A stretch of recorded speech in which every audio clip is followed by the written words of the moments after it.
You are now listening to the Purpose Addicts podcast. You gotta be willing to be vulnerable. You have to have the ability to self-assess, and not everybody has the ability to self-assess. You don't necessarily have to like school to be successful in school. You just have to know how to play the game and finesse it a bit and get through it. Welcome to the Purpose Addicts podcast. This is a short yet powerful conversation designed to help you do 3 things that can ultimately change the trajectory of your life. 1, discover your purpose. 2, walk in your purpose. And 3, ultimately fulfill your purpose. I am your host, Coach Vic, and I'm joined as always by my lifelong friend, my brother, the educator, Dr. Shane Colquhoun. What up, man? It's a good day. What's up, Shane? Sounded like E.T. there, bro. I did. My bad. I wasn't trying to.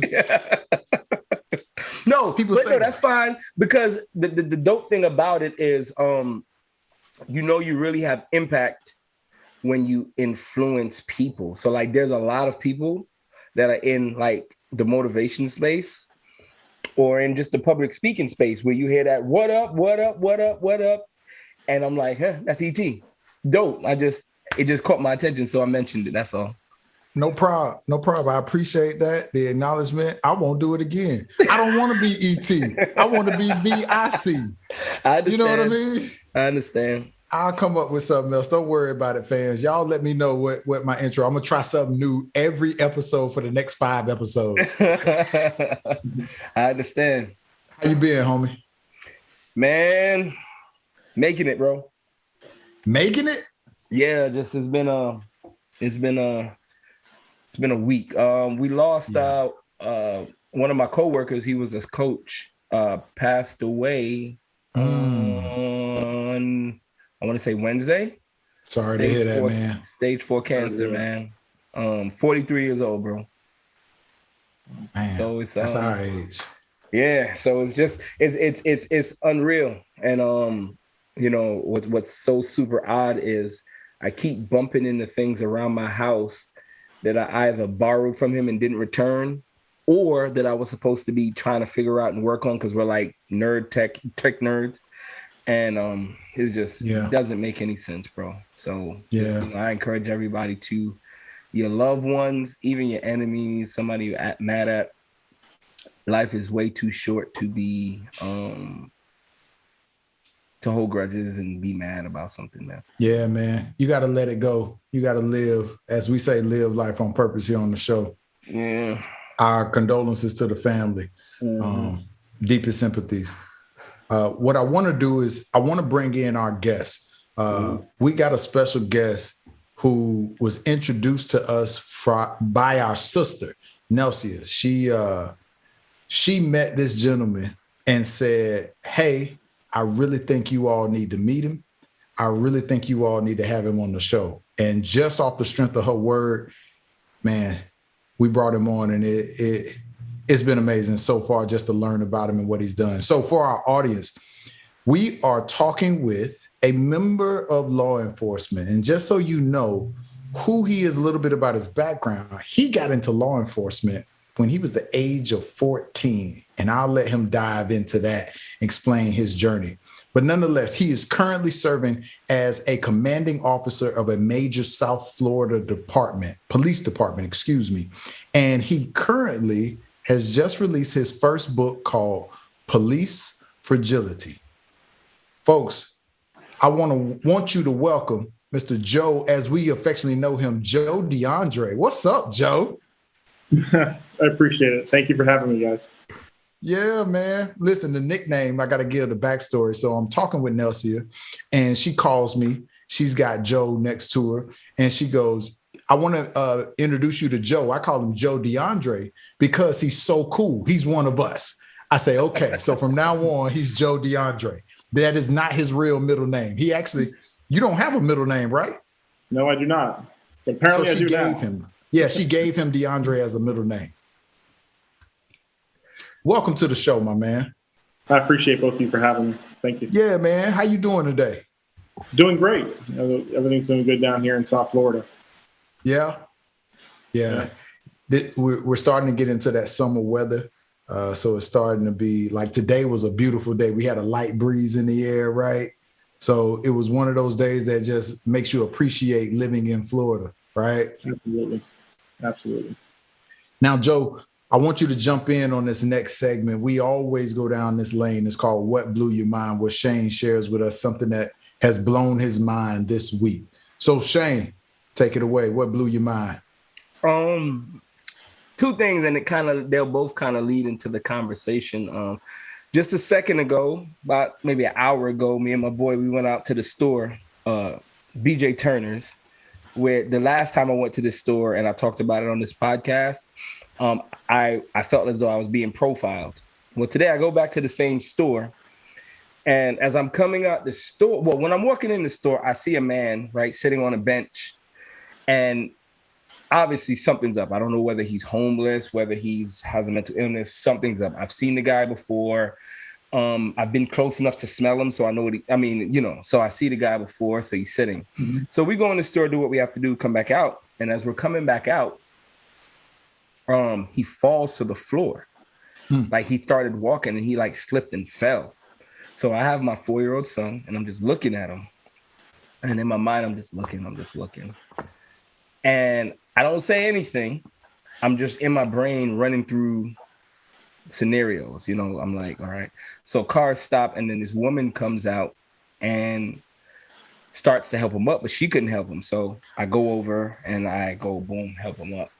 And when I went to my car, I was like, I felt like such a piece of crap because my first instinct wasn't to help, wasn't to go over. My first thought was, well, if I go over there, I got my son, he do something weird, I'm gonna have to whoop his ass, and I got a 4-year-old boy with me. So I'm thinking hands and feet.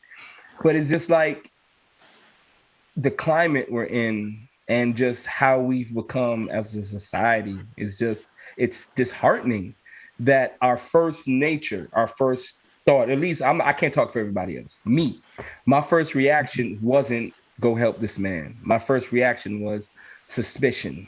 The other part of the story was when I got the book, Joe, I got your book. I opened it up and I looked at the cover and I seen a black male. So me being me, just, oh man, we're going to be talking to a brother. Dope. So I'm looking at it and then you were in the chat first and I pop up like, who the hell is this? But now the conversation is so, it takes a different turn.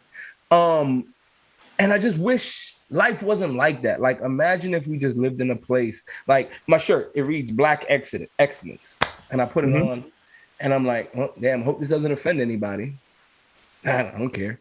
You know what I'm saying? And it's just, I wish we didn't live in a space and in a place like that. You know what I'm saying? Like it just. Yeah, I think we can get there eventually. I really do. Well, you have to tell me, brother, because, and in that, you're not a brother, but you're my brother, man. We're humans. I appreciate that. You're mine too.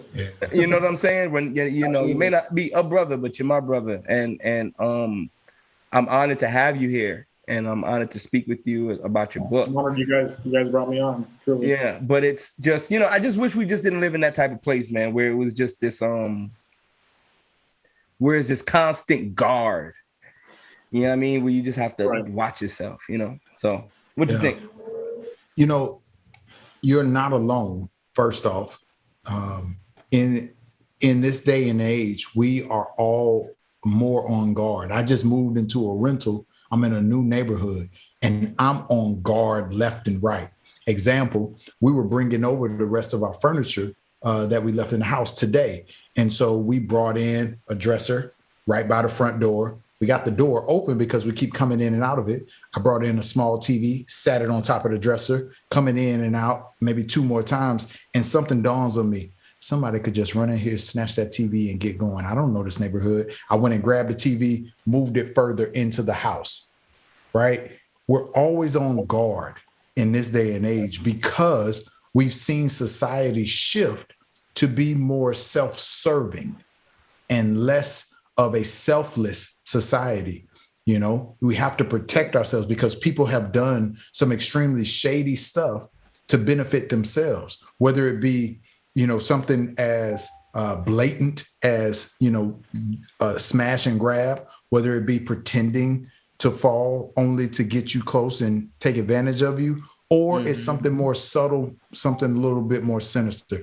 And that's unfortunate that that's the way we've gone. But the question is, can we change? And Joe, you said you think that we can. Absolutely. Why do you believe that way? I honestly think that there's a lot of things that causes this type of mindset. I think social media plays a huge role in that. Social media allows us to alienate ourselves with people whom we think alike, whom have the same views, political views, and this is one of the reasons why I don't have any social media. I've noticed when I first noticed that the transitioning happening, when a lot of the issues with law enforcement came to light in the most recent years, there started to be a political push within people's inner circles, and they started unfriending each other and becoming friends with only people who thought like them, which is what's killing us as a country. Because if we only hang around the people whom we have the same thoughts and the same cultures and the same beliefs as, we're not going to grow as a society. It becomes an echo chamber. Wow. That's deep. And on one hand, I agree with you, right? It's important to diversify, right? If you are investing in a portfolio, they tell you to diversify. At the same time, they say your circle, you are the sum of the 5 closest people you hang out with. So if you're looking to elevate your life and you're looking to be prosperous financially, spiritually, health-wise, then you hang around people of like-mindedness. So is it a catch-22? Right, it's almost a double-edged sword. I see what you're saying. Absolutely.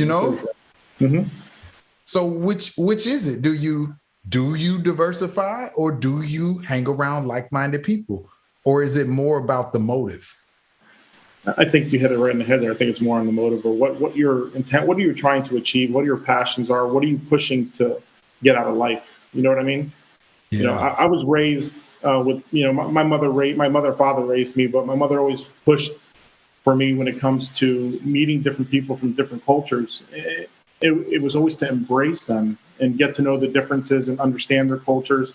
And it was a beautiful thing. And I think we're missing that. I think we're missing to get to know and understand each other. Everybody's equally important. I always talk about it, even a restaurant. You go into a restaurant, you compare a chef to the guy who cleans the restroom, right? If you go there and have a phenomenal meal, you go to use the restroom, it's a mess. You're not going to go back to that. You're not going to go back to that restaurant. Correct. They're equally important. Correct. You know what I'm saying? Correct. You touched on passion. You touched on upbringing. I think it's important that our guests, our audience gets a chance to get to know you. There were a couple of things you shared, like who your hero was. I would love for you to share a little bit about that. You also talked about your mom and the inspiration she had on your career. And I love the fact that you're like me, you're a middle child of 3. So we're going to dive into a little bit of all of that, of what it's like. Tell the people about you, your hero, your inspiration, and how you got into your career. Well, growing up, my father was a Vietnam police officer. He did a full career there. And, he's been a cop, obviously, way before I was born. So that's all I ever remembered from him. I remember getting home from school and he was already asleep because he had to work the midnight tour.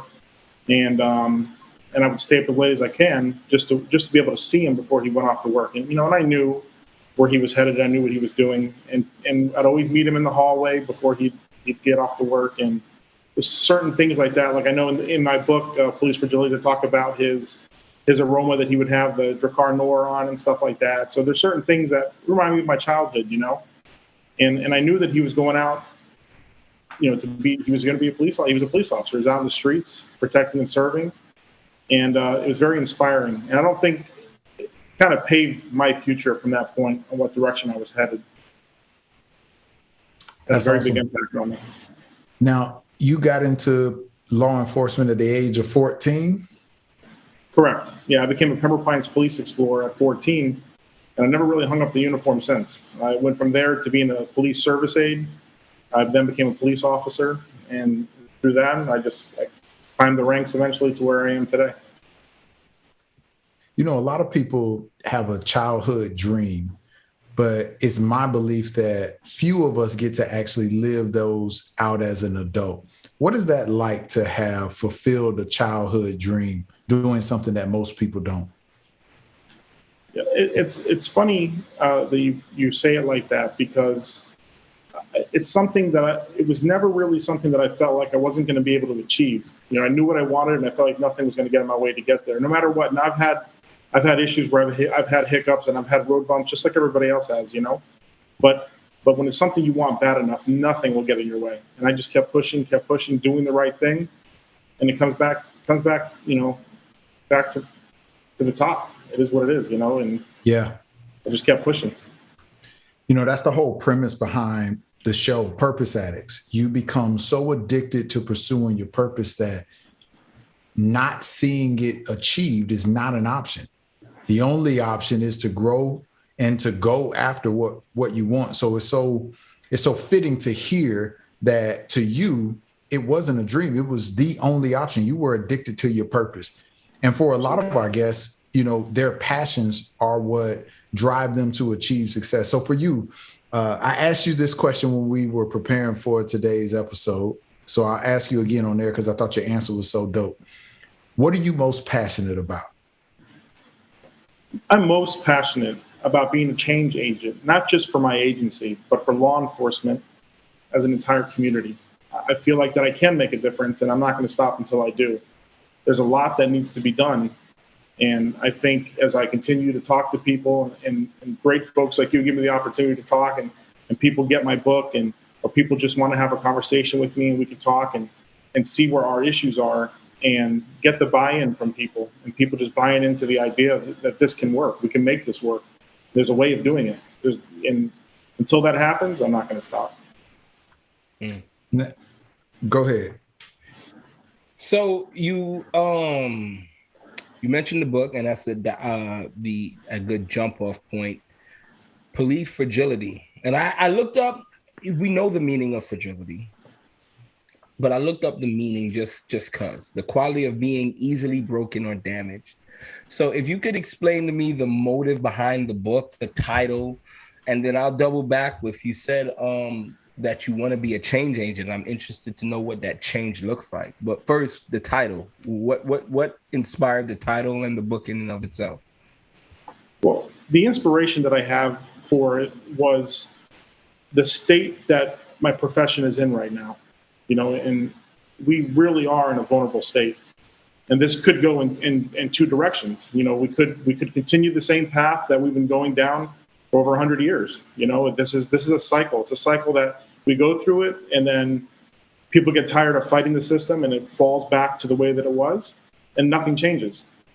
And then there's a way that we can promote change and move forward and go through it. And that was the inspiration behind my book, is projecting the truth, projecting the notions of having that uncomfortable conversation, you know. And this is something that we're sitting here doing now. I can't wait to be able to do with a room full of young police officers that never hear anything of a sort of what I'm willing to tell them and what they're willing to see inside of a book that they haven't been taught in the academy. Okay. Without giving away the book, I guess, what is the truth? So, and the way it's funny you say it like that, because obviously you hear my extensive training and everything I've been through in my life in law enforcement. It's kind of been painted that every time they refer to our history as American policing system, it goes back to the modern policing of the 1900s, right? Sir Robert Peel's, Bobby's over in England. So that's kind of where they start. And from that moment, they start going forward with the law enforcement history. Well, that's the history we're proud of, right? That's the history that it looks like, oh, okay, we have our act together. But for some reason, whether it's police academies or advanced training academies, advanced leadership academies, or even national academies, we seem to not talk about the 17 to 1800s, right, leading up to the 1900s, which is what is causing the distrust to begin with. We keep talking about we have to rebuild trust with the communities. We never had trust in some of these communities. We never earned it to begin with. How can we build something we never had? It certainly isn't in our community. You know, Shane and I, we have instances together where law enforcement unfairly mistreated us as teenagers. And so I know that carries with me today. And I try so hard not to feel some type of way when talking with law enforcement, because I got family members who are law enforcement. But I know them. I know my family member. I don't know this random person, this servant, of the law. I don't know them. And so, again, back to my guard is up. Like, I can't get over that. I don't know that I ever will be able to get over it. Right. No, and you know what? That's understood. And if I said that, that's something you'll be able to shake and move forward with your life, that's a lie. That's very hard for you to shake. That's a personal experience that you went through that you're going to live with, And I think you just mentioned something that is kind of exactly what I'm talking about. We have folks living today that were alive during the Jim Crow era, that were alive during segregation. So they went through what they went through, being mistreated by law enforcement. And who do you think they talk to about that? Their family, right? So they're telling their grandkids, be careful with law enforcement because of X, Y, Z. But then these officers, young guys, come out of the academy, never even being told about any of this, which ultimately is one of the key factors of fixing this entire thing, and that's instilling empathy in these people. These officers have got to have more empathy when dealing with folks. You have to understand people's history. You have to understand where people come from. And then once you have empathy locked, and then your understanding and things seem to simmer down, I think with transparency and accountability, we could have this back on track the way that it should be going. That sounds like why we should be, which we're not. It's just a stupid argument, but why, if it was happening, critical race theory is an important aspect of a child's education. Am I wrong? Because it's just uncovering the history and how racism influences just about every part of our society. You're not, in a sense, shunning, which is going to lead me to my next question. You're not shunning, but if you don't teach people their history, they're destined to repeat it. Am I right? 100%. I agree with that 100%. So and that leads me to this level, because when you say police fragility, it in my brain also aligns with white fragility. Why do you think that fragility or that sense of broken or damage exists from the other side? Like, as an officer that is within the system, why do you think it exists? Because in my mindset, I see where we should be and what we should stand for. And as of right now, that it feels broken. And it feels like once we have our core fixed, then we'll be okay. Once we understand, once we comprehend the real issues that's causing these things, then the system will be on track. It's easy to say. I mean, you hear it all the time about how blues sticks together, and law enforcement officers are this huge family, which of course we are. We've got a very dangerous job, and you should be. Correct. Absolutely. There's a lot of, and the majority of officers out there are phenomenal people who give their life for anybody. But looking at it in hindsight, it's not their fault. This has been something that's been set in motion way before their time, but they're here now, and now they're wearing the badge. Now they have to stand and they have to make the change. They have to have these uncomfortable conversations. They have to listen and understand what their communities have been through, and then they'll be able to move in the right direction. If the not knowing and not having these conversations is only going to continue to go down the drain. What's happening to our American policing system? The trust is going to continue to diminish, and it's going to get worse and worse. You've touched on a couple of different things that could lead to possible solutions. You've also hit on a couple of things that you think are perpetuating the problem. As far as possible solutions, you've said empathy, transparency, I believe communication, open dialogue. These are solutions that you propose will lead to a better tomorrow for all of us. But then on the problem side, you've kind of touched on some other things too. You're on the inside. You alluded to at the academy. and we've had this conversation, Shane and I, but what is being taught at the academy that is perpetuating the culture that we see out in the world? Honestly, it's been a long time since I've been at the academy. it's been a long time. Okay. But what I will say, I don't think it's what's being taught at the academy. I think it's what's not being taught at the academy. I think that we need to touch on a deeper history of law enforcement, because you can't, here's a great example. If you have a young man or a young woman that goes into law enforcement, right, and they're taught that law enforcement started in the 1900s, right off the bat, following England's blueprints, and that's where we establish, and that's where we start. And yes, we have these issues moving forward, but we don't talk about anything before that. Then when they get caught up in our stars and stripes, right, and then they come out of the academy, they hit the road, and the first time they meet somebody who has a different view in law enforcement than they do, because of different experiences that they're unaware of, they don't show empathy for that.